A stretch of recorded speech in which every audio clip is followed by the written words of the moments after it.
ਵਾਹਿਗੁਰੂ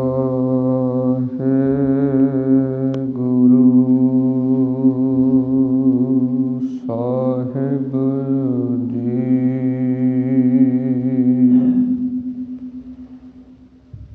ਇੱਕ ਓੰਕਾਰ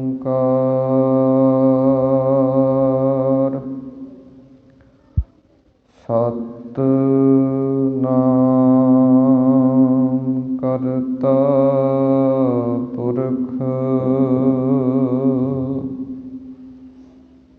ਨਿਰਭਉ ਨਿਰਵੈਰ ਅਕਾਲ ਮੂਰਤ ਅਜੂਨੀ ਸੈਭੰ ਗੁਰ ਪ੍ਰਸਾਦ ਜਪ। ਆਦਿ ਸੱਚ ਜੁਗਾਦ ਸੱਚ ਹੈ ਭੀ ਸੱਚ ਨਾਨਕ ਹੋਸੀ ਭੀ ਸੱਚ।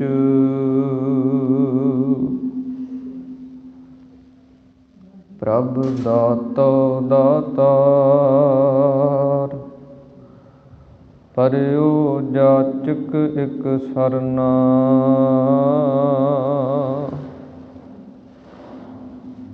ਮਿਲੈ ਦਾਨ ਸੰਤ ਰੇਣ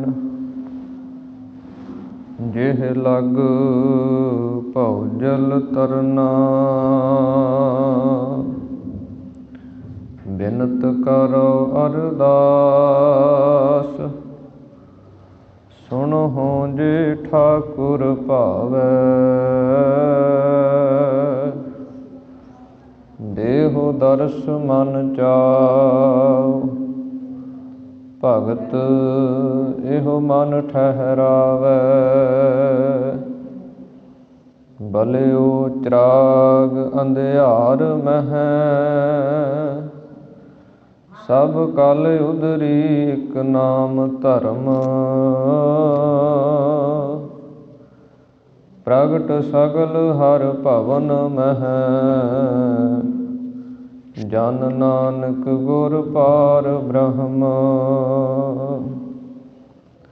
ਕਹਾ ਬੁੱਧ ਪ੍ਰਭ ਤੁਛ ਹਮਾਰੀ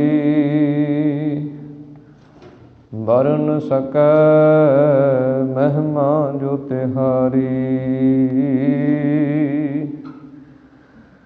ਹਮ ਨਾ ਸਕਤ ਕਰ ਸਿਫਤ ਤੁਮਾਰੀ ਆਪ ਲਿਹੋ ਤੁਮ ਕਥਾ ਸੁਧਾਰੀ। ਮੂਕ ਊਚਰੈ ਸ਼ਾਸਤਰ ਖਟ ਪਿੰਗ ਗਿਰਨ ਚੜ ਜਾਇ। ਅੰਧ ਲਖੈ ਬਦਰੋ ਸੁਣੈ ਜਿਉ ਕਾਲ ਕਿਰਪਾ ਕਰਾਇ। ਸੱਜਣ ਸੱਚਾ ਪਾਤਸ਼ਾਹ ਸਿਰ ਸਾਹਾਂਦੈ ਸਾਹੁ। ਜਿਸ ਪਾਸ ਬੈਠਿਆ ਸੋਹੀਐ ਸਭਨਾ ਦਾ ਵੇਸਾਹੁ। ਜਿਸ ਪਾਸ ਬੈਠਿਆ ਸੋਹੀਐ ਸਭਨਾ ਦਾ ਵੇਸਾਹੁ। ਵਾਹਿਗੁਰੂ ਸਾਹਿਬ ਜੀ। ਸੋਰਠ ਮਹੱਲਾ ਪਹਿਲਾ। ਘਰ ਪਹਿਲਾ ਅਸ਼ਟਪਦੀਆ ਚੌਤੁਕੀ। ਇੱਕ ਓੰਕਾਰ ਸਤਿਗੁਰ ਪ੍ਰਸਾਦ। ਦੁਬਿਧਾ ਨਾ ਪੜੋ ਹਰ ਬਿਨ ਹੋਰ ਨ ਪੂਜੋ। ਮੜੈ ਮਸਾਣ ਨਾ ਜਾਈ। ਤ੍ਰਿਸ਼ਨਾ ਰਾਚ ਨਾ ਪਰ ਘਰ ਜਾਵਾ। ਤ੍ਰਿਸ਼ਨਾ ਨਾਮ ਬੁਝਾਈ। ਘਰ ਭੀਤਰ ਘਰ ਗੁਰੂ ਦਿਖਾਇਆ, ਸਹਿਜ ਰਤੇ ਮਨ ਭਾਈ। ਤੂੰ ਆਪੇ ਦਾਨਾ ਆਪੇ ਬੀਨਾ, ਤੂੰ ਦੇਵ ਹੈ ਮਤ ਸਾਈ। ਮਨ ਬੈਰਾਗ ਰਤੋ ਬੈਰਾਗੀ, ਸ਼ਬਦ ਮਨ ਵਿਦਿਆ ਮੇਰੀ ਮਾਈ। ਅੰਤਰ ਜੋਤ ਨਿਰੰਤਰ ਬਾਣੀ, ਸਾਚੇ ਸਾਹਿਬ ਸਿਓ ਲਿਵ ਲਾਈ। ਰਹਾਉ। ਸੋਰਠ ਮਹੱਲਾ ਪਹਿਲਾ। ਘਰ ਪਹਿਲਾ ਅਸ਼ਟਪਦੀਆ ਚੌਤੁਕੀ। ਇੱਕ ਓੰਕਾਰ ਸਤਿਗੁਰ ਪ੍ਰਸਾਦ। ਦੁਬਦਾ ਨਾ ਪੜੋ ਹਰਿ ਬਿਨ ਹੋਰ ਨ ਪੂਜੋ, ਮੜੈ ਮਸਾਣ ਨਾ ਜਾਈ।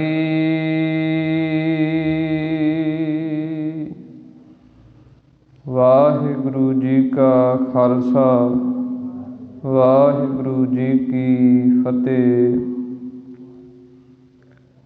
ਸਤਿਗੁਰਾਂ ਦੀ ਸਾਜੀ ਨਵਾਜੀ ਹੋਈ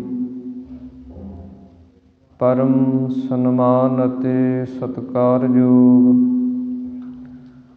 ਗੁਰੂ ਰੂਪ ਗੁਰੂ ਸਰੂਪ ਖਾਲਸਾ ਸਾਧ ਸੰਗਤ ਜੀਓ। ਅੰਤਰਜਾਮੀ ਗਰੀਬ ਨਵਾਜ ਅਕਾਲ ਪੁਰਖ ਪਰਮੇਸ਼ਰ ਵਾਹਿਗੁਰੂ ਜੀ ਦੀ ਅਤਿਅੰਤ ਕਿਰਪਾਲਤਾ ਰਹਿਮਤ ਬਖਸ਼ਿਸ਼ ਦਾ ਸਦਕਾ ਆਪਾਂ ਸਰਬੱਤਰ ਗੁਰਸਿੱਖ ਮਾਈ ਭਾਈ ਦਸਾਂ ਪਾਤਸ਼ਾਹੀਆਂ ਦੀ ਆਤਮਿਕ ਜੋਤ, ਚਵਰ ਛਤਰ ਤਖਤ ਦੇ ਮਾਲਕ, ਜੁਗੋ ਜੁਗ ਅਟਲ ਗੁਰਬਾਣੀ ਸਰੂਪ ਸਤਿਗੁਰੂ ਧੰਨ ਧੰਨ ਸਤਿਗੁਰੂ ਸ੍ਰੀ ਗੁਰੂ ਗ੍ਰੰਥ ਸਾਹਿਬ ਮਹਾਰਾਜ, ਜਿਨ੍ਹਾਂ ਦੀ ਪਾਵਨ ਪਵਿੱਤਰ ਹਜ਼ੂਰੀ ਦੇ ਅੰਦਰ ਅੰਮ੍ਰਿਤ ਵੇਲੇ ਦੇ ਦੀਵਾਨਾਂ ਦੀਆਂ ਹਾਜ਼ਰੀਆਂ ਭਰ ਕੇ ਸਤਿਗੁਰਾਂ ਦੇ ਦਰਸ਼ਨ ਦਿਦਾਰੇ ਕਰਕੇ ਗੁਰਬਾਣੀ ਸਰਵਣ ਕਰਕੇ ਲਾਹੇ ਪ੍ਰਾਪਤ ਕਰ ਰਹੇ ਹਾਂ। ਜਿਸ ਪ੍ਰਕਾਰ ਸਤਿਗੁਰਾਂ ਦੀ ਮਹਾਨ ਕਿਰਪਾ ਦੁਆਰਾ ਅੰਮ੍ਰਿਤ ਵੇਲੇ ਗ੍ਰੰਥੀ ਸਿੰਘ ਸਾਹਿਬਾਨ ਜੀ ਵੱਲੋਂ ਪ੍ਰਕਾਸ਼ ਸੇਵਾ ਹੋਈ ਹੈ, ਉਪਰੰਤ ਨਿਤਨੇਮ ਦੀਆਂ ਬਾਣੀਆਂ ਦੇ ਜਾਪ ਪੜ੍ਹੇ ਸੁਣੇ ਗਏ ਹਨ। ਉਸ ਤੋਂ ਉਪਰੰਤ ਸਤਿਗੁਰਾਂ ਦੀ ਪਾਵਨ ਗੁਰਬਾਣੀ ਦੀ ਜੋ ਕਿ ਲੜੀਵਾਰ ਕਥਾ ਨਗਰਾਂ ਦੇ ਅੰਦਰ ਚੱਲ ਰਹੀ ਹੈ, ਉਸ ਦੇ ਵਿੱਚੋਂ ਆਪ ਜੀ ਨੇ ਸ਼ਬਦ ਨੂੰ ਸਰਵਣ ਕੀਤਾ ਹੈ। ਇਹ ਪਾਵਨ ਪਵਿੱਤਰ ਸਤਿਗੁਰਾਂ ਦੀ ਪਾਵਨ ਗੁਰਬਾਣੀ ਦੀ ਕਥਾ ਜੋ ਕਿ ਸੋਰਠ ਰਾਗ ਦੇ ਅੰਦਰ ਸਤਿਗੁਰਾਂ ਦੀ ਪਾਵਨ ਬਾਣੀ ਦਾ 634 ਅੰਗ, ਜੋ ਕਿ ਨਗਰਾਂ ਦੇ ਅੰਦਰ ਹਫ਼ਤੇ ਦੇ ਪ੍ਰੋਗਰਾਮ ਬਣਾ ਕੇ ਨਿਰੋਲ ਗੁਰਬਾਣੀ ਦੀ ਵਿਚਾਰ, ਗੁਰਬਾਣੀ ਦਾ ਸਿਧਾਂਤ ਸੰਗਤਾਂ ਦੇ ਨਾਲ ਸਾਂਝਾ ਕੀਤਾ ਜਾਂਦਾ ਹੈ। ਸੋ ਪਹਿਲਾਂ ਦੂਸਰੇ ਗੁਰਦੁਆਰੇ ਸਾਹਿਬ ਦੇ ਅੰਦਰ ਪ੍ਰੋਗਰਾਮ ਰੱਖੇ ਗਏ ਸਨ। ਸੋ ਅੱਜ ਤੋਂ ਇਸ ਗੁਰੂ ਘਰ ਦੇ ਅੰਦਰ ਸਤਿਗੁਰਾਂ ਦੀ ਪਾਵਨ ਗੁਰਬਾਣੀ ਦੀ ਲੜੀਵਾਰ ਕਥਾ ਦੀ ਆਰੰਭਤਾ ਹੋ ਰਹੀ ਹੈ। ਸੋਰਠ ਰਾਗ ਦੇ ਅੰਦਰ ਧੰਨ ਸ੍ਰੀ ਗੁਰੂ ਨਾਨਕ ਦੇਵ ਮਹਾਰਾਜ ਸੱਚੇ ਪਾਤਸ਼ਾਹ ਜੀ ਦੀ ਉਚਾਰਨ ਕੀਤੀ ਹੋਈ ਬਾਣੀ ਆਰੰਭ ਹੁੰਦੀ ਹੈ। ਇਦੋਂ ਪਿੱਛੇ 9ਵੇਂ ਪਾਤਸ਼ਾਹ ਸ੍ਰੀ ਗੁਰੂ ਤੇਗ ਬਹਾਦਰ ਮਹਾਰਾਜ ਜੀ ਦੇ ਸੋਰਠ ਰਾਗ ਦੇ ਅੰਦਰ ਉਚਾਰਨ ਕੀਤੇ ਹੋਏ 12 ਸ਼ਬਦ ਸੰਪੂਰਨ ਹੋਏ ਸਨ। ਸੋ ਅੱਗੇ ਸ੍ਰੀ ਗੁਰੂ ਨਾਨਕ ਦੇਵ ਮਹਾਰਾਜ ਜੀ ਦੇ ਸ਼ਬਦ ਪ੍ਰਾਰੰਭ ਹੁੰਦੇ ਹਨ। ਇਹ ਪਾਵਨ ਪਵਿੱਤਰ ਸ਼ਬਦ ਜਿਨ੍ਹਾਂ ਦੇ ਅੰਦਰ ਸਤਿਗੁਰਾਂ ਨੇ ਸਾਨੂੰ ਸ਼ੁਭ ਸਿੱਖਿਆ, ਸ਼ੁਭ ਵਿਚਾਰਾਂ ਦੀ ਬਖਸ਼ਿਸ਼ ਕੀਤੀ ਹੈ। ਇਸ ਪਾਵਨ ਪਵਿੱਤਰ ਅਸ਼ਟਪਦੀ ਦੇ ਅੰਦਰ ਰਹਾਉ ਦੀਆਂ ਪੰਕਤੀਆਂ ਦੇ ਅੰਦਰ ਸਤਿਗੁਰਾਂ ਦੇ ਬਚਨ ਹਨ।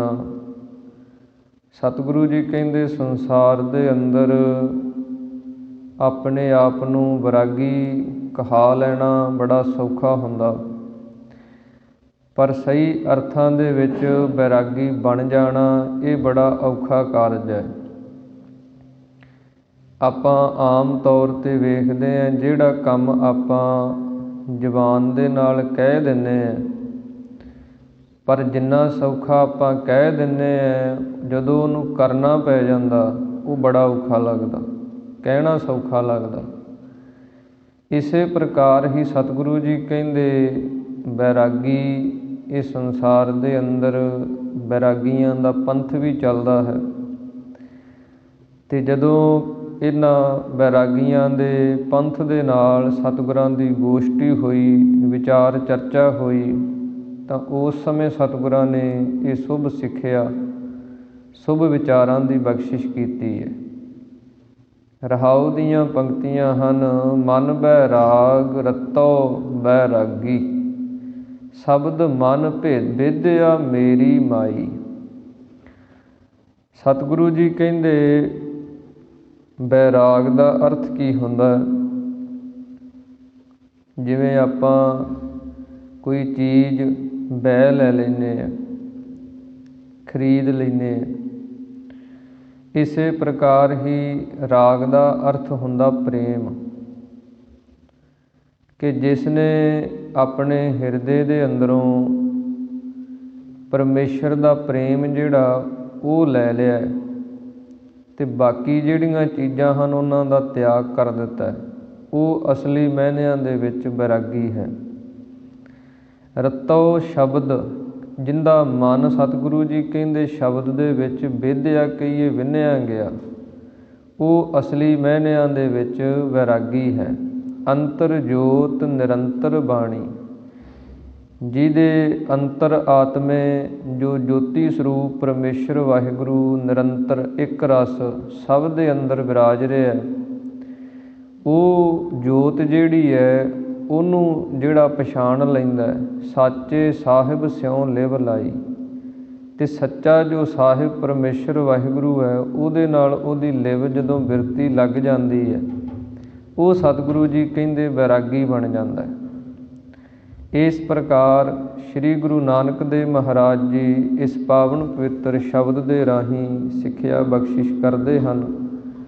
ਸੋ ਸਾਰੀਆਂ ਸੰਗਤਾਂ ਪ੍ਰੇਮ ਦੇ ਨਾਲ ਸ਼ਬਦ ਦੀ ਵਿਚਾਰ ਨੂੰ ਸਰਵਣ ਕਰੀਏ। ਇੱਕ ਵਾਰੀ ਪ੍ਰੇਮ ਦੇ ਨਾਲ ਉਚਾਰਨ ਕਰੋ ਜੀ। ਸਤਿਨਾਮ ਸ੍ਰੀ ਵਾਹਿਗੁਰੂ ਸਾਹਿਬ ਜੀ। ਵਾਹਿਗੁਰੂ ਸਾਹਿਬ ਜੀ। ਸੋਰਠ ਮਹੱਲਾ ਪਹਿਲਾ। ਘਰ ਪਹਿਲਾ ਅਸ਼ਟਪਦੀਆ ਚੌਤੁਕੀ। ਸੋਰਠ ਰਾਗ ਦੇ ਅੰਦਰ ਸ੍ਰੀ ਗੁਰੂ ਨਾਨਕ ਦੇਵ ਮਹਾਰਾਜ ਘਰ ਪਹਿਲਾ। ਪਹਿਲੇ ਘਰ ਦਾ ਮਤਲਬ ਹੈ ਕਿ ਸਤਿਗੁਰਾਂ ਦੀ ਪਾਵਨ ਗੁਰਬਾਣੀ ਰਾਗਾਂ ਦੇ ਅਨੁਸਾਰ ਹੈ। 31 ਰਾਗਾਂ ਦੇ ਅੰਦਰ ਸਤਿਗੁਰਾਂ ਦੀ ਪਾਵਨ ਬਾਣੀ ਉਚਾਰਨ ਕੀਤੀ ਹੋਈ ਹੈ, ਅਤੇ ਘਰ ਦਾ ਸੰਬੰਧ ਹੈ ਸੰਗੀਤ ਦੇ ਨਾਲ। ਜੋ ਸੰਗੀਤ ਦੇ 17 ਘਰ ਮੰਨੇ ਹਨ, ਉਹਨਾਂ ਦੇ ਵਿੱਚੋਂ ਪਹਿਲੇ ਘਰ ਦੇ ਅੰਦਰ ਸਤਿਗੁਰੂ ਜੀ ਇਹ ਸ਼ਬਦ ਉਚਾਰਨ ਕਰਦੇ ਹਨ। ਅਸ਼ਟਪਦੀਆਂ, 8-8 ਪਦਿਆਂ ਵਾਲੇ ਜਿਹੜੇ ਸ਼ਬਦ ਹਨ, ਕਿ ਜਿਨ੍ਹਾਂ ਸ਼ਬਦਾਂ ਦੇ ਅੰਦਰ 8-8 ਪਦੇ ਆਉਂਦੇ ਹੈ ਉਹਨੂੰ ਅਸ਼ਟਪਦੀ ਕਹਿੰਦੇ ਹੈ। ਜਿਵੇਂ ਸੁਖਮਨੀ ਸਾਹਿਬ ਦੇ ਅੰਦਰ ਆਪਾਂ ਪੜ੍ਹਦੇ ਹਾਂ ਨਾ, ਅਸ਼ਟਪਦੀਆਂ ਆਉਂਦੀਆਂ, ਜਿਹਦੇ ਵਿੱਚ 8 ਪਦੇ ਹੁੰਦੇ ਹੈ ਸਾਰੇ ਸ਼ਬਦ ਦੇ, ਉਸ ਨੂੰ ਅਸ਼ਟਪਦੀ ਆਖਿਆ ਜਾਂਦਾ। ਚੌ ਤੁਕੀ, ਫਿਰ ਉਹਦੇ ਵਿੱਚ ਜਿਹੜੇ ਪਦ ਹੈ ਉਹ 4-4 ਤੁਕਾਂ ਵਾਲੇ, 4-4 ਪੰਕਤੀਆਂ ਵਾਲੇ, ਉਸ ਨੂੰ ਚੌਤੁਕੀ ਆਖਿਆ ਜਾਂਦਾ। ਇੱਕ ਓਅੰਕਾਰ ਸਤਿਗੁਰ ਪ੍ਰਸਾਦ। ਅੱਗੇ ਸਤਿਗੁਰਾਂ ਨੇ ਮੰਗਲ ਉਚਾਰਨ ਕੀਤਾ ਹੈ। ਪੁਰਾਤਨ ਸਮੇਂ ਤੋਂ ਇਹ ਰੀਤੀ, ਇਹ ਮਰਿਆਦਾ ਚੱਲੀ ਆ ਰਹੀ ਹੈ ਰਿਸ਼ੀਆਂ ਮੁਨੀਆਂ ਦੀ, ਕਿ ਸੂਤਰ ਰੂਪ ਦੇ ਅੰਦਰ ਥੋੜ੍ਹੇ ਸ਼ਬਦਾਂ ਦੇ ਅੰਦਰ ਆਪਣੇ ਇਸ਼ਟ ਦੀ, ਆਪਣੇ ਜਿਸ ਨੂੰ ਮੰਨਦੇ ਪੂਜਦੇ ਹੈ ਉਹਦਾ ਜਸ ਕਰ ਦੇਣਾ ਥੋੜ੍ਹੇ ਸ਼ਬਦਾਂ 'ਚ ਹੀ, ਉਸ ਨੂੰ ਮੰਗਲ ਆਖਿਆ ਜਾਂਦਾ, ਉਹਦੀ ਵਡਿਆਈ ਕਰਦੇ ਨੇ। ਤਾਂ ਸਤਿਗੁਰੂ ਜੀ ਕਹਿੰਦੇ ਹਨ ਇੱਕ ਓਅੰਕਾਰ ਸਤਿਗੁਰ ਪ੍ਰਸਾਦ, ਕਿ ਪ੍ਰਮਾਤਮਾ ਇੱਕ ਹੈ, ਓਅੰਕਾਰ ਜੋ ਸਭ ਦਾ ਹੀ ਪ੍ਰਕਾਸ਼ਕ ਹੈ। ਪਹਿਲਾਂ ਤਾਂ ਇਹ ਨਿਰਣਾ ਸਤਿਗੁਰਾਂ ਨੇ ਕੀਤਾ ਕਿ ਪ੍ਰਮਾਤਮਾ ਇੱਕ ਹੈ। ਜਿਵੇਂ ਸਤਿਗੁਰਾਂ ਦੀ ਪਾਵਨ ਬਾਣੀ ਬਚਨ ਕਰਦੀ ਹੈ ਕਿ ਸਾਹਿਬ ਮੇਰਾ ਏਕੋ ਹੈ ਭਾਈ ਏਕੋ ਹੈ, ਦੋਮ ਨ ਸੇਮ ਏਕ ਸੋ ਆਹੀ। ਸਤਿਗੁਰਾਂ ਦੀ ਪਾਵਨ ਬਾਣੀ ਬਚਨ ਕਰਦੀ ਹੈ, ਨਾ ਤੇ ਉਹ ਦੋ ਹੈ ਅਤੇ ਨਾ ਹੀ ਉਹ ਸੇਮ ਦਾ ਅਰਥ ਹੈ ਤਿੰਨ, ਕਿ ਨਾ ਹੀ ਉਹਦੇ ਤਿੰਨ ਰੂਪ ਹੈ। ਏਕ ਸੋ ਆਹੀ, ਉਹ ਇੱਕੋ ਹੀ ਰੂਪ ਹੈ, ਉਹ ਇੱਕੋ ਹੀ ਪ੍ਰਮਾਤਮਾ ਪਰਮੇਸ਼ਰ ਵਾਹਿਗੁਰੂ ਹੈ, ਜੋ ਓਅੰਕਾਰ ਦਾ ਹੁੰਦਾ ਪ੍ਰਕਾਸ਼ਕ, ਜਿਹਦੇ ਰਾਹੀਂ ਸਾਰੀ ਰਚਨਾ ਕੰਮ ਕਰਦੀ ਹੈ, ਜਿਹਦੇ ਰਾਹੀਂ ਸਾਡਾ ਸਰੀਰ ਕੰਮ ਕਰ ਰਿਹਾ ਹੈ, ਜਿਹਦੇ ਰਾਹੀਂ ਇਹ ਸ੍ਰਿਸ਼ਟੀ ਕੰਮ ਕਰ ਰਹੀ ਹੈ, ਜਿਹਦੇ ਰਾਹੀਂ ਇਹ ਸੂਰਜ ਚੰਦ ਤਾਰੇ ਰੌਸ਼ਨੀ ਦੇ ਰਹੇ ਹੈ। ਜਿਸ ਸੱਤਾ ਦੇ ਨਾਲ, ਜਿਸ ਪਾਵਰ ਦੇ ਨਾਲ ਇਹ ਸਾਰਾ ਬ੍ਰਹਿਮੰਡ ਚੱਲ ਰਿਹਾ ਹੈ, ਉਹ ਓਅੰਕਾਰ ਸ਼ਕਤੀ ਰੂਪ ਹੈ। ਇਹਨਾਂ ਦੇ ਵਿੱਚ ਉਹਦੀ ਸੱਤਾ ਹੈ, ਇਸ ਕਰਕੇ ਉਹ ਓਅੰਕਾਰ ਹੈ। ਫਿਰ ਉਹ ਐਸੇ ਪਰਮੇਸ਼ਰ ਦੀ ਪ੍ਰਾਪਤੀ ਕਿਵੇਂ ਹੁੰਦੀ ਹੈ? ਸਤਿਗੁਰ ਪ੍ਰਸਾਦ, ਕਿ ਜੋ ਸਤਿਗੁਰੂ ਹਨ ਉਹਨਾਂ ਦੀ ਪ੍ਰਸਾਦ ਕਿਰਪਾ ਦੁਆਰਾ, ਜਿਹਦੇ 'ਤੇ ਗੁਰੂ ਦੀ ਕਿਰਪਾ ਹੋ ਜਾਂਦੀ ਹੈ, ਉਸ ਨੂੰ ਐਸੇ ਪਰਮੇਸ਼ਰ ਦੀ, ਪਰਮਾਤਮਾ ਦੀ ਪ੍ਰਾਪਤੀ ਹੋ ਜਾਂਦੀ ਹੈ। ਅੱਗੇ ਸਤਿਗੁਰੂ ਜੀ ਬਾਣੀ ਆਰੰਭ ਕਰਦੇ ਹਨ, ਦੁਬਦਾ ਨਾ ਪੜੋ ਹਰਿ ਬਿਨ ਹੋਰ ਨ ਪੂਜੋ, ਮੜੈ ਮਸਾਣ ਨ ਜਾਈ। ਸਤਿਗੁਰੂ ਜੀ ਕਹਿੰਦੇ ਆਪਣੇ ਮਨ ਦੇ ਵਿੱਚ ਵੈਰਾਗ ਪੈਦਾ ਹੋਵੇ, ਇਹਦੇ ਵਾਸਤੇ ਲੋਕ ਯਤਨ ਕਰਦੇ ਹੈ ਕਿ ਇਹ ਸੰਸਾਰ ਤੋਂ ਮਨ ਉਪਰਾਮ ਹੋ ਜਾਏ। ਉਹਦੇ ਵਾਸਤੇ ਕੀ ਕਰਦੇ ਹੈ, ਕੋਈ ਮੜੀਆਂ 'ਤੇ ਮਟਾਂ 'ਤੇ ਜਾਂਦਾ ਹੈ ਵੀ ਉੱਥੇ ਬੜੀ ਉਦਾਸੀ ਹੈ, ਜਿਹਦੇ ਕਰਕੇ ਮਨ ਵੈਰਾਗ 'ਚ ਆ ਜਾਏ। ਕੋਈ ਕੀ ਕਰਦਾ, ਉਹ ਮਸਾਣਾਂ ਦੇ ਅੰਦਰ ਜਾਂਦਾ, ਬੜੀਆਂ ਦੇ ਅੰਦਰ ਜਾਂਦਾ ਵੀ ਉੱਥੇ ਬੜੀ ਉਦਾਸੀ ਹੈ, ਮਨ ਵੈਰਾਗੀ ਹੋਵੇ, ਮਨ ਦੇ ਅੰਦਰ ਉਦਾਸੀ ਆਵੇ, ਵਿਰਾਗ ਹੋਵੇ ਅਤੇ ਭਗਤੀ 'ਚ ਲੱਗੇ। ਇੱਦਾਂ ਦੇ ਕਰਮ ਕਰਨੇ। ਪਰ ਸਤਿਗੁਰੂ ਜੀ ਕਹਿੰਦੇ ਗੁਰਮਤਿ ਦਾ, ਸਿੱਖੀ ਦਾ ਇਹ ਸਿਧਾਂਤ ਨਹੀਂ ਹੈ। ਤਾਂ ਸਤਿਗੁਰੂ ਜੀ ਕਹਿੰਦੇ ਅਸੀਂ ਦੁਬਿਧਾ ਨਾ ਪੜ੍ਹੋ, ਨਾ ਤੇ ਜਿਹੜੀ ਦੁਬਿਧਾ ਵਾਲੀ ਪੜ੍ਹਾਈ ਹੈ ਉਹ ਪੜ੍ਹਦੇ ਹੈ। ਦੁਬਿਧਾ ਵਾਲੀ ਪੜ੍ਹਾਈ ਕੀ ਹੈ? ਦੋ ਚਿੱਤਾਪੁਣਾ, ਕਿ ਜਿਹਦੇ ਨੂੰ ਪੜ੍ਹ ਕੇ ਮਨ ਦੇ ਅੰਦਰ ਦੁਬਿਧਾ ਪੈਦਾ ਹੋ ਜਾਏ, ਉਹ ਪੜ੍ਹਾਈ ਨਹੀਂ ਪੜ੍ਹਦੇ। ਹਰਿ ਬਿਨ ਹੋਰ ਨਾ ਪੂਜੋ, ਅਤੇ ਹਰੀ ਪਰਮੇਸ਼ਰ ਤੋਂ ਬਿਨਾਂ ਹੋਰ ਦੀ ਅਸੀਂ ਪੂਜਾ ਨਹੀਂ ਕਰਦੇ।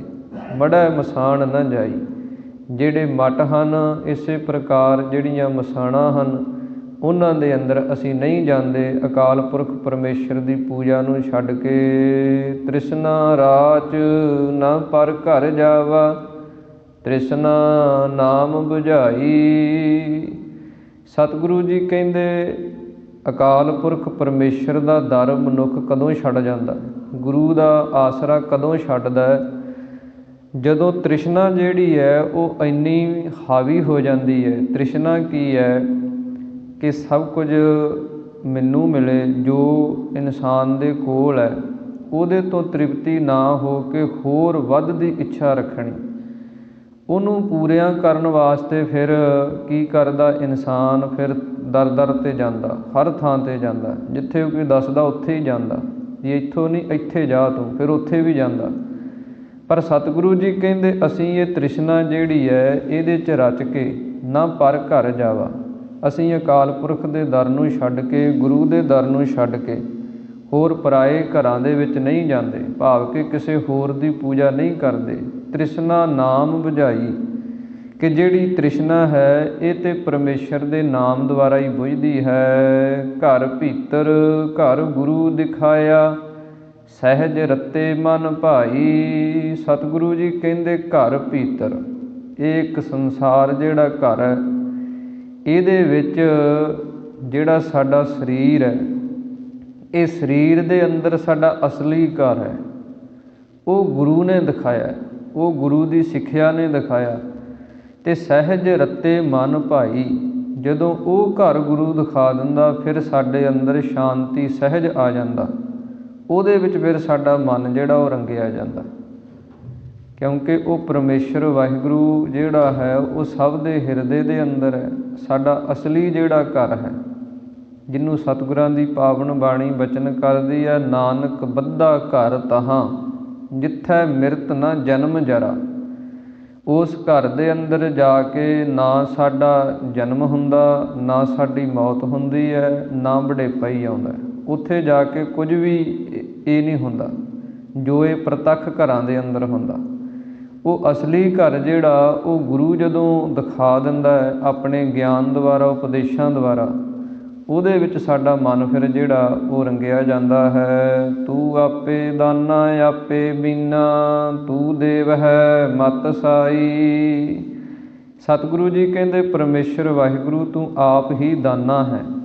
ਦਾਨਾ ਦਾ ਅਰਥ ਹੁੰਦਾ ਸਿਆਣਾ। ਜਿਵੇਂ ਆਪਾਂ ਆਮ ਬੋਲੀ 'ਚ ਕਹਿ ਦਿੰਦੇ ਹਾਂ ਫਲਾਣਾ ਬੰਦਾ ਬੜਾ ਦਾਨਾ ਹੈ, ਬੜਾ ਸਿਆਣਾ ਹੈ, ਪਰ ਸਤਿਗੁਰੂ ਜੀ ਕਹਿੰਦੇ ਪਰਮੇਸ਼ਰ ਵਾਹਿਗੁਰੂ ਤੂੰ ਆਪ ਹੀ ਸਭ ਤੋਂ ਸਿਆਣਾ ਅਤੇ ਦਾਨਾ ਹੈ। ਆਪੇ ਬੀਨਾ, ਬੀਨਾ ਦਾ ਅਰਥ ਹੁੰਦਾ ਵੇਖਣਾ, ਕਿ ਆਪ ਹੀ ਪਰਮੇਸ਼ਰ ਵਾਹਿਗੁਰੂ ਤੂੰ ਸਭ ਨੂੰ ਵੇਖਣ ਵਾਲਾ ਹੈ। ਤੂੰ ਦੇਵ ਹੈ ਮਤ ਸਾਈ, ਅਤੇ ਜਿਹੜੀ ਮਤ ਪਰਮੇਸ਼ਰ ਵਾਹਿਗੁਰੂ ਤੂੰ ਦਿੰਦਾ ਉਹੀ ਮਤ ਅਸੀਂ ਗ੍ਰਹਿਣ ਕਰਦੇ ਹਾਂ। ਤੇਰੀ ਮਤ ਨੂੰ ਛੱਡ ਕੇ ਹੋਰ ਜਿਹੜੀ ਸੰਸਾਰੀ ਮਤ ਹੈ, ਇਸੇ ਤਰ੍ਹਾਂ ਮਨ ਦੀ ਮਤ ਹੈ, ਇਸੇ ਤਰ੍ਹਾਂ ਦੁਰਮਤ ਹੈ, ਅਨਮਤ ਹੈ, ਇਹਨਾਂ ਸਾਰੀਆਂ ਦਾ ਤਿਆਗ ਕਰਕੇ ਗੁਰੂ ਦੀ ਮਤ ਗੁਰਮਤ ਜਿਹੜੀ ਹੈ ਉਹਨੂੰ ਅਸੀਂ ਧਾਰਨ ਕਰਦੇ ਹਾਂ। ਮਨ ਬੈਰਾਗ ਰਤੋ ਬੈਰਾਗੀ, ਸ਼ਬਦ ਮਨ ਵੇਦਿਆ ਮੇਰੀ ਮਾਈ। ਸਤਿਗੁਰੂ ਜੀ ਕਹਿੰਦੇ ਜਿਨ੍ਹਾਂ ਦੇ ਮਨ ਦੇ ਵਿੱਚ ਪਰਮੇਸ਼ਰ ਦਾ ਪ੍ਰੇਮ ਲੱਗ ਗਿਆ, ਜਿਨ੍ਹਾਂ ਦਾ ਮਨ ਗੁਰੂ ਦੇ ਸ਼ਬਦਾਂ ਦਾ ਪ੍ਰੇਮੀ ਹੋ ਗਿਆ, ਉਹ ਵੈਰਾਗੀ ਬਣ ਜਾਂਦੇ।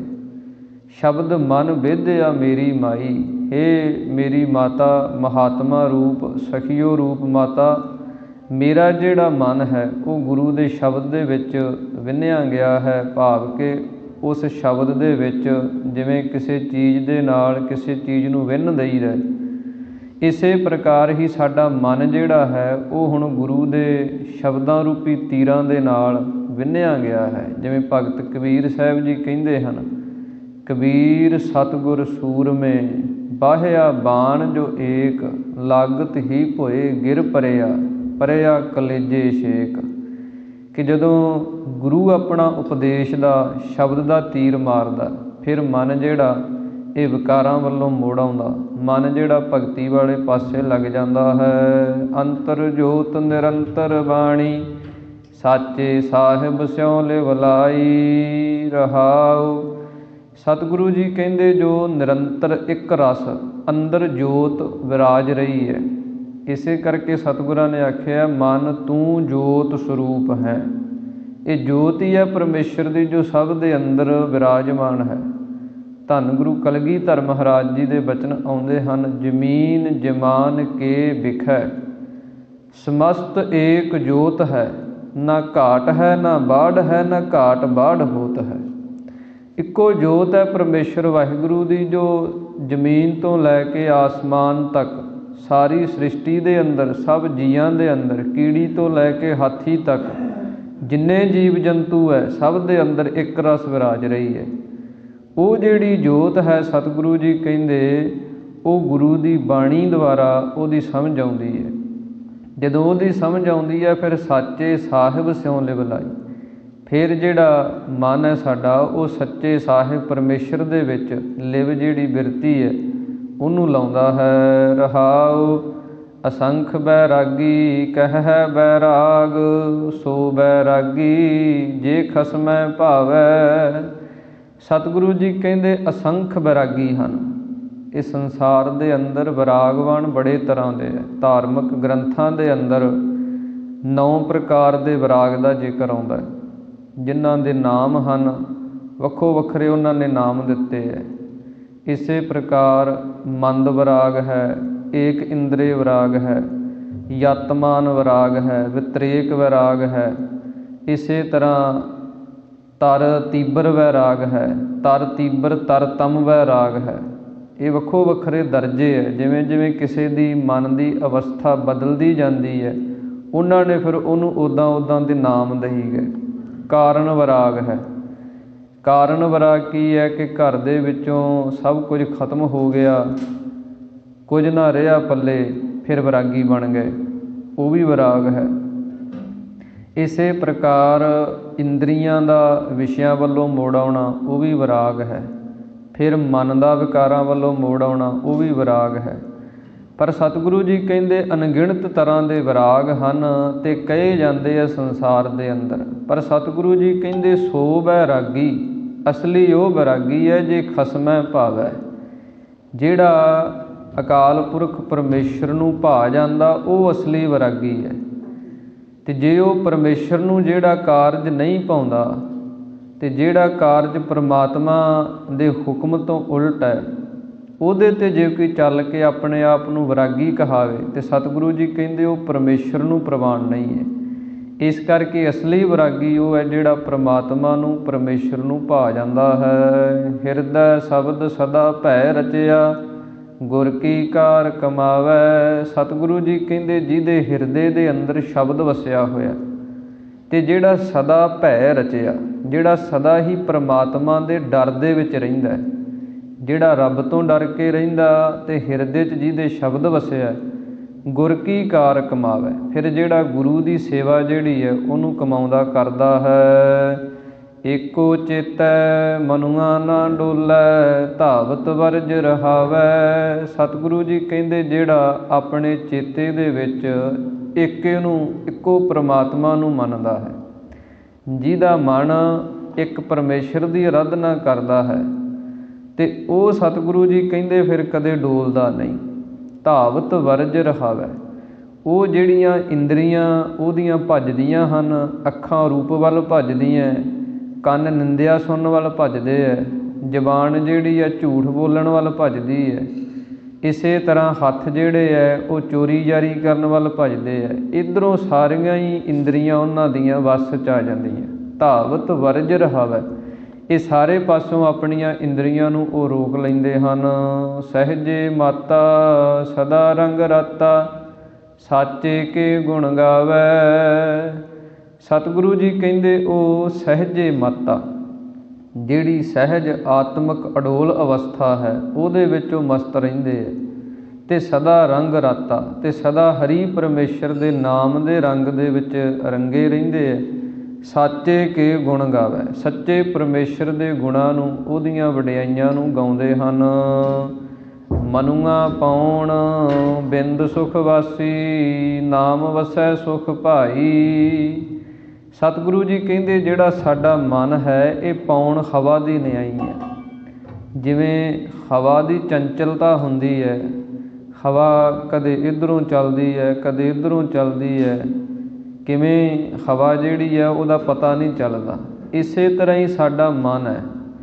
ਮਨ ਦਾ ਜਿਹੜੀ ਵੇਗ ਹੈ, ਮਨ ਦੀ ਜਿਹੜੀ ਚੰਚਲਤਾ ਹੈ, ਉਹ ਐਸੀ ਹੈ। ਜੇ ਸਤਿਗੁਰੂ ਜੀ ਕਹਿੰਦੇ ਇਹ ਸਾਡਾ ਮਨ ਬਿੰਦ ਸੁਖ ਵਾਸੀ, ਬਿੰਦ ਦਾ ਅਰਥ ਹੁੰਦਾ ਥੋੜ੍ਹੇ ਮਾਤਰ, ਥੋੜ੍ਹਾ ਜਿਹਾ ਸਮਾਂ। ਜੇ ਕੁਝ ਕੁ ਸਮਾਂ ਹੀ ਸਾਡਾ ਮਨ ਜਿਹੜਾ ਉਹ ਸੁਖ ਸਰੂਪ ਪਰਮੇਸ਼ਰ ਵਾਹਿਗੁਰੂ ਦੇ ਵਿੱਚ ਵਸ ਜਾਏ, ਨਾਮ ਵਸੈ ਸੁਖ ਭਾਈ, ਅਤੇ ਇਹਦੇ ਅੰਦਰ ਨਾਮ ਵਸ ਸਕਦਾ, ਇਹਨੂੰ ਸੁਖ ਦੀ ਪ੍ਰਾਪਤੀ ਹੋ ਸਕਦੀ ਹੈ, ਅਤੇ ਭਾਈ ਇਹ ਪਰਮੇਸ਼ਰ ਨੂੰ ਭਾਉਣ ਵਾਲਾ ਹੋ ਸਕਦਾ। ਆਪਾਂ ਕਹਿੰਦੇ ਹਾਂ ਕਿ ਸਾਡਾ ਮਨ ਨਹੀਂ ਟਿਕਦਾ, ਮਨ ਨਹੀਂ ਮੰਨਦਾ। ਮਨ ਜਿਹੜਾ ਉਹ ਬਾਣੀ ਪੜ੍ਹਦੇ ਹੈ, ਟਿਕਦਾ ਹੀ ਨਹੀਂ ਹੈ। ਬਾਣੀ ਪੜ੍ਹੀ ਜਾਂਦੇ ਹੈ, ਮਨ ਫੁਰਨਿਆਂ 'ਚ ਹੈ, ਮਨ ਕਿਤੇ ਹੈ। ਪਰ ਸਤਿਗੁਰੂ ਜੀ ਕਹਿੰਦੇ ਪੜ੍ਹਦਿਆਂ ਜੇ ਇਹ ਥੋੜ੍ਹਾ ਜਿਹਾ ਸਮਾਂ ਵੀ ਟਿਕ ਗਿਆ ਤੇ ਨਾਮ ਦੀ ਐਸੀ ਬਖਸ਼ਿਸ਼ ਹੁੰਦੀ ਹੈ, ਐਸਾ ਸੁੱਖ ਇਹਨੂੰ ਮਿਲਦਾ, ਇਹ ਪਰਮੇਸ਼ਰ ਨੂੰ ਭਾਉਣ ਲੱਗ ਜਾਂਦਾ, ਚੰਗਾ ਲੱਗਣ ਲੱਗ ਜਾਂਦਾ। ਕਿਉਂਕਿ ਪਹਿਲਾਂ ਤਾਂ ਸਾਨੂੰ ਇਹ ਹੀ ਨਹੀਂ ਪਤਾ ਵੀ ਸਾਡੇ ਅੰਦਰ ਮਨ ਹੈ, ਮਨ ਕੀ ਚੀਜ਼ ਹੈ। ਫਿਰ ਉਹ ਮਨ ਸਾਡਾ ਖੜਦਾ ਨਹੀਂ, ਫਿਰ ਉਹ ਮਨ ਨੂੰ ਟਿਕਾਉਣਾ। ਇਸ ਪ੍ਰਕਾਰ ਸਤਿਗੁਰੂ ਜੀ ਕਹਿੰਦੇ ਇਹ ਮਨ ਜਿਹੜਾ ਇਹ ਬੜਾ ਚੰਚਲ ਹੈ। ਇਹਦੀ ਚੰਚਲਤਾ ਨੂੰ ਖਤਮ ਕਰਨ ਵਾਸਤੇ ਹੀ ਗੁਰਮਤਿ ਦੇ ਅੰਦਰ ਕੀਰਤਨ ਸੁਣਨਾ, ਕਰਨਾ, ਬਾਣੀ ਪੜ੍ਹਨੀ ਜਾਂ ਸੁਣਨੀ, ਸੇਵਾ ਕਰਨੀ, ਨਾਮ ਜਪਣਾ, ਗੁਰੂ ਕੇ ਲੰਗਰ ਦੀ ਸੇਵਾ ਕਰਨੀ, ਝਾੜੂ ਫੇਰਨਾ, ਇਹ ਸਾਰੀਆਂ ਜਿਹੜੀਆਂ ਚੀਜ਼ਾਂ ਹਨ ਇਹ ਸਾਡੇ ਮਨ ਨੂੰ ਟਿਕਾਉਣ ਵਾਸਤੇ ਹੈ, ਸਾਡੇ ਮਨ ਦੀ ਇਕਾਗਰਤਾ ਕਰਨ ਵਾਸਤੇ। ਇਸ ਪ੍ਰਕਾਰ ਸਤਿਗੁਰੂ ਜੀ ਕਹਿੰਦੇ ਜਦੋਂ ਇਹ ਕੁਝ ਕਰਦੇ ਹਾਂ, ਮਨ ਥੋੜ੍ਹੇ ਮਾਤਰ ਵੀ ਟਿਕ ਗਿਆ, ਇਹਦੇ ਅੰਦਰ ਨਾਮ ਵਸ ਜਾਣਾ, ਇਹਨੂੰ ਸੁਖ ਦੀ ਪ੍ਰਾਪਤੀ ਹੋ ਜਾਂਦੀ ਹੈ। ਜਿਹਬਾ ਨੇਤਰ ਸੋਤਰ ਸੱਚ ਰਾਤੇ, ਜਲ ਬੂਝੀ ਤੁਝੈ ਬੁਝਾਈ। ਸਤਿਗੁਰੂ ਜੀ ਕਹਿੰਦੇ ਫਿਰ ਜ਼ਬਾਨ ਜਿਹੜੀ ਹੈ ਇਹ ਵੀ ਨਾਮ ਦੇ ਰਸ ਵਿੱਚ ਰੰਗੀ ਜਾਂਦੀ ਹੈ। ਨੇਤਰ ਜਿਹੜੇ ਹੈ ਇਹ ਵੀ ਪਰਮੇਸ਼ਰ ਦੇ ਦਰਸ਼ਨ ਕਰਦੇ ਹੈ। ਸੋਤਰ ਕੰਨ ਜਿਹੜੇ ਹੈ ਇਹ ਵੀ ਪਰਮੇਸ਼ਰ ਦੇ ਨਾਮ ਨੂੰ ਸੁਣਦੇ ਹੈ। ਸੱਚ ਰਾਤੇ, ਸੱਚ ਸਰੂਪ ਦੇ ਵਿੱਚ ਰੰਗੇ ਜਾਂਦੇ ਹੈ। ਜਲ ਬੂਝੀ, ਜਿਹੜੀ ਜਲਨ ਸੀ ਅੰਦਰੋਂ, ਜਿਹੜਾ ਮਨ ਸੜ ਰਿਹਾ ਸੀ, ਉਹ ਜਿਹੜੀ ਤਪਸ਼ ਸੀ ਉਹਦੀ ਬੁੱਝ ਜਾਂਦੀ ਹੈ। ਰਹਿਰਾਸ ਸਾਹਿਬ ਬਾਣੀ ਆਪਾਂ ਹਰ ਰੋਜ਼ ਪੜ੍ਹਦੇ ਹਾਂ, ਉਹਦੇ ਅੰਦਰ ਸਤਿਗੁਰੂ ਜੀ ਬਚਨ ਕਰਦੇ ਹੈ ਕਿ ਸਾਨੂੰ ਕਿਹੜੇ ਕਰਮ ਕਰਨੇ ਚਾਹੀਦੇ ਹੈ। ਅਖੀਰ 'ਤੇ ਜਾ ਕੇ ਸਤਿਗੁਰੂ ਜੀ ਬਚਨ ਕਰਦੇ ਹਨ, ਅੰਤਰ ਗੁਰ ਆਰਾਧਨਾ, ਜਿਹਵਾ ਜਪ ਗੁਰ ਨਾਉ, ਨੇਤਰੀ ਸਤਿਗੁਰ ਪੇਖਣਾ, ਸ਼ਰਵਣੀ ਸੁਨਣਾ ਗੁਰ ਨਾਉ। ਉਹ ਸਿੱਖ ਧੰਤਾ ਦੇ ਯੋਗ ਹੁੰਦੇ ਹੈ ਜਿਹੜੇ ਅੰਮ੍ਰਿਤ ਵੇਲੇ ਉੱਠ ਕੇ ਅੰਤਰ ਗੁਰ ਆਰਾਧਨਾ, ਅੰਮ੍ਰਿਤ ਵੇਲੇ ਉੱਠਦੇ ਹੈ, ਆਪਣੇ ਅੰਦਰ ਗੁਰੂ ਦੀ ਆਰਾਧਨਾ ਕਰਦੇ ਹੈ। ਵਾਹਿਗੁਰੂ ਵਾਹਿਗੁਰੂ ਇਹ ਜਾਪ ਨੂੰ ਕਰਦੇ। ਅੰਤਰ ਗੁਰ ਆਰਾਧਨਾ, ਜਦੋਂ ਇਹ ਆਰਾਧਨਾ ਕਰ ਲੈਂਦੇ ਹੈ, ਜਿਹਵਾ ਜਪ ਗੁਰ ਨਾਉ, ਫਿਰ ਇਸ਼ਨਾਨ ਕਰਦੇ। ਇਸ਼ਨਾਨ ਕਰਕੇ ਫਿਰ ਜ਼ਬਾਨ ਦੇ ਨਾਲ ਬੋਲ ਕੇ ਬਾਣੀ ਪੜ੍ਹਨੀ, ਜ਼ਬਾਨ ਦੇ ਨਾਲ ਨਿਤਨੇਮ ਕਰਨਾ, 5 ਬਾਣੀਆਂ ਦਾ ਨਿਤਨੇਮ ਕਰ ਲਿਆ। ਨਿਤਨੇਮ ਜਦੋਂ ਹੋ ਗਿਆ ਫਿਰ ਅਗਲਾ ਕਰਮ ਕਿਹੜਾ ਕਰਨਾ ਹੈ, ਨੇਤਰੀ ਸਤਿਗੁਰ ਪੇਖਣਾ। ਫਿਰ ਉਹ ਘਰੋਂ ਤੁਰ ਕੇ ਗੁਰਦੁਆਰੇ ਆਉਂਦੇ, ਫਿਰ ਉਹ ਆਪਣੇ ਨੇਤਰਾਂ ਦੇ ਨਾਲ ਸਤਿਗੁਰ ਪੇਖਣਾ, ਸਤਿਗੁਰਾਂ ਦੇ ਦਰਸ਼ਨ ਦਿਦਾਰੇ ਕਰਦੇ। ਜਦੋਂ ਦਰਸ਼ਨ ਦਿਦਾਰੇ ਕਰਕੇ ਸੰਗਤ 'ਚ ਬੈਠ ਜਾਂਦੇ ਹੈ, ਨੇਤਰੀ ਸਤਿਗੁਰ ਪੇਖਣਾ, ਸ਼ਰਵਣੀ ਸੁਨਣਾ ਗੁਰ ਨਾਉ। ਫਿਰ ਆਪਣੇ ਕੰਨਾਂ ਦੇ ਨਾਲ ਗੁਰੂ ਦੇ ਨਾਮ ਨੂੰ, ਗੁਰੂ ਦੇ ਸ਼ਬਦ ਨੂੰ, ਚੱਲ ਰਹੇ ਪਾਠ ਨੂੰ, ਕਥਾ ਨੂੰ, ਕੀਰਤਨ ਨੂੰ ਸੁਣਦੇ। ਇਹ ਗੁਰਸਿੱਖਾਂ ਦੇ ਕਰਮ ਹਨ। ਇਹ ਸਿੱਖਾਂ ਦੇ ਜੀਵਨ ਦੇ ਵਿੱਚ ਵੇਖਣ ਵਾਲੇ ਜਿਹੜੇ ਗੁਣ ਹਨ, ਜਿਹੜਾ ਇਹ ਗੁਣਾਂ ਨੂੰ ਕਮਾਉਂਦਾ, ਇਹਨਾਂ 'ਤੇ ਚੱਲਦਾ ਹੈ, ਉਹੀ ਸਤਿਗੁਰੂ ਜੀ ਕਹਿੰਦੇ ਗੁਰੂ ਕਾ ਸਿੱਖ ਬਣਦਾ। ਇਸ ਕਰਕੇ ਸਤਿਗੁਰੂ ਜੀ ਕਹਿੰਦੇ ਜਿਹਬਾ ਨੇਤਰ ਸੋਤਰ ਸੱਚ ਰਾਤੇ, ਜ਼ਬਾਨ ਵੀ ਨਾਮ ਦੇ ਵਿੱਚ ਰੰਗੀ ਰਹਿੰਦੀ ਹੈ, ਨੇਤਰ ਵੀ ਗੁਰੂ ਦੇ ਦਿਦਾਰੇ ਕਰਦੇ ਹੈ, ਕੰਨ ਵੀ ਗੁਰੂ ਦੇ ਜਸ ਨੂੰ ਸੁਣਦੇ ਹੈ, ਅਤੇ ਜਲ ਬੂਝੀ ਤੁਝੈ ਬੁਝਾਈ। ਸਤਿਗੁਰੂ ਜੀ ਕਹਿੰਦੇ ਜਲਨ ਜਿਹੜੀ ਹੈ ਅੰਦਰੋਂ, ਸੜਨ ਜਿਹੜੀ ਸੀ, ਜਿਹਦੇ ਕਰਕੇ ਮਨ ਸੜ ਰਿਹਾ, ਤਪ ਰਿਹਾ ਸੀ, ਉਹ ਸਾਰੀ ਬੁਝ ਗਈ, ਸ਼ਾਂਤ ਹੋ ਗਈ। ਆਸ ਨਿਰਾਸ ਰਹਿ ਬੈਰਾਗੀ, ਨਿਜ ਘਰ ਤਾੜੀ ਲਾਈ।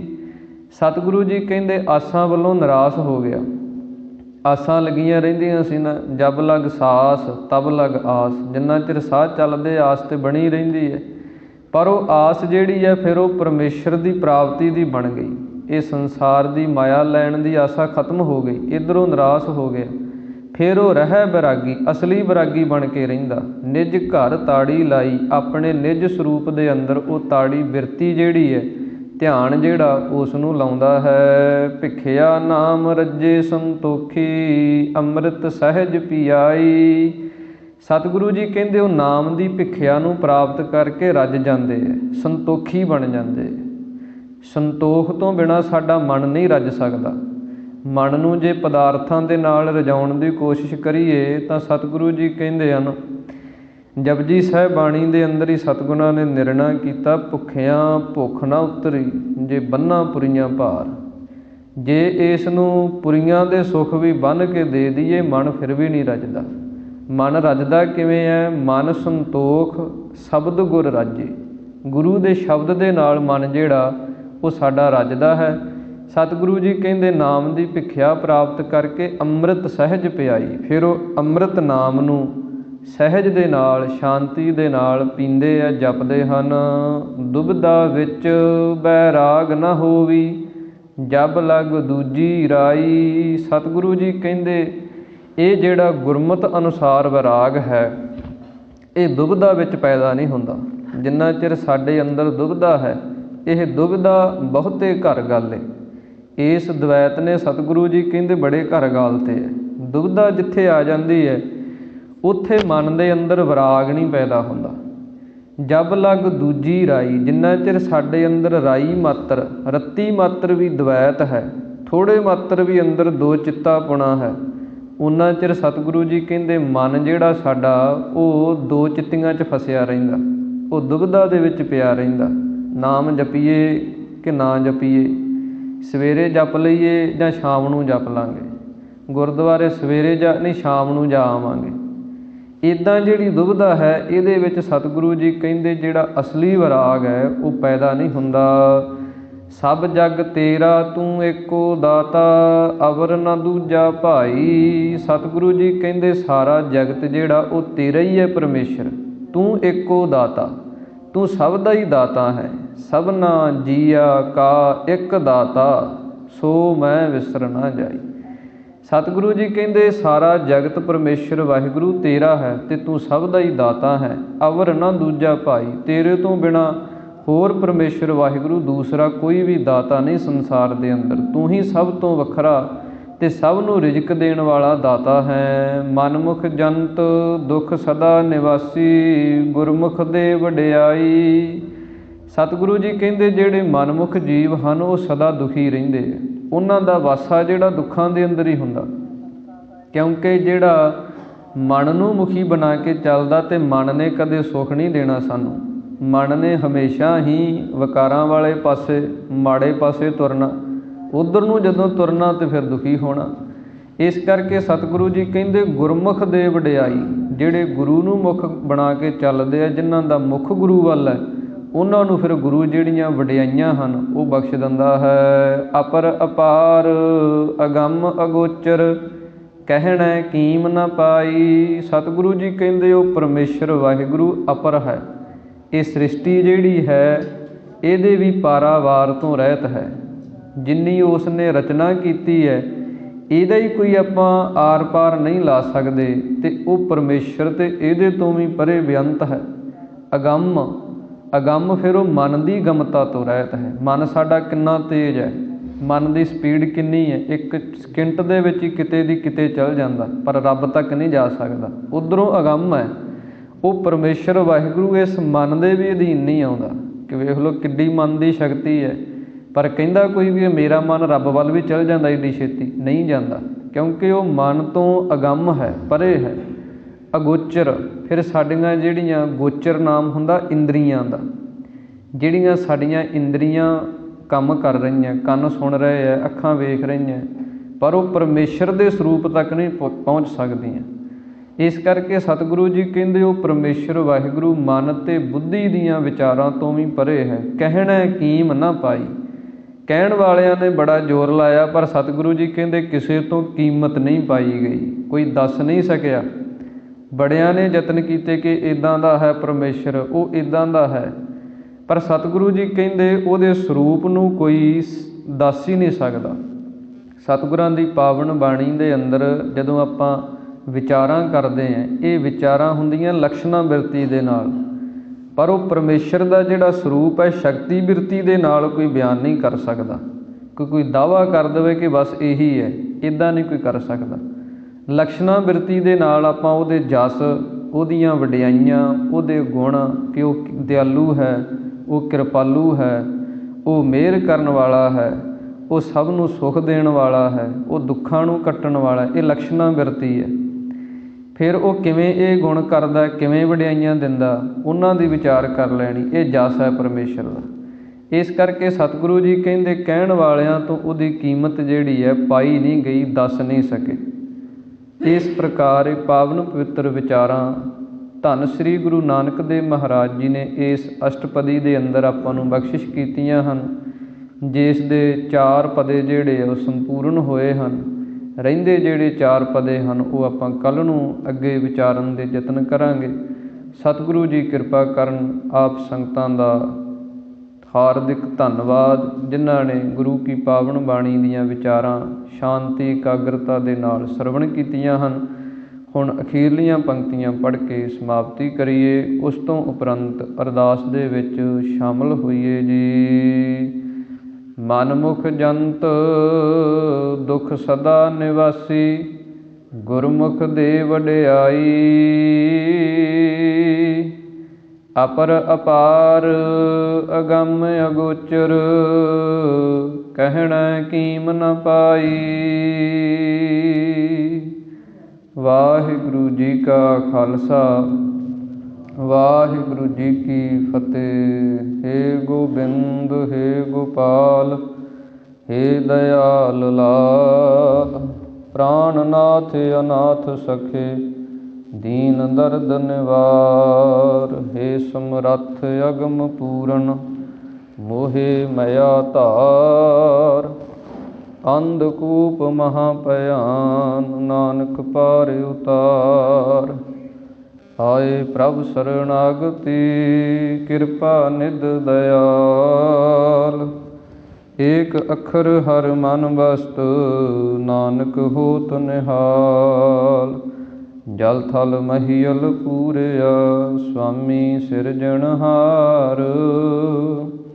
ਅਨਕ ਭਾਂਤ ਹੋਏ ਪਸਰਿਆ, ਨਾਨਕ ਏਕੰਕਾਰ।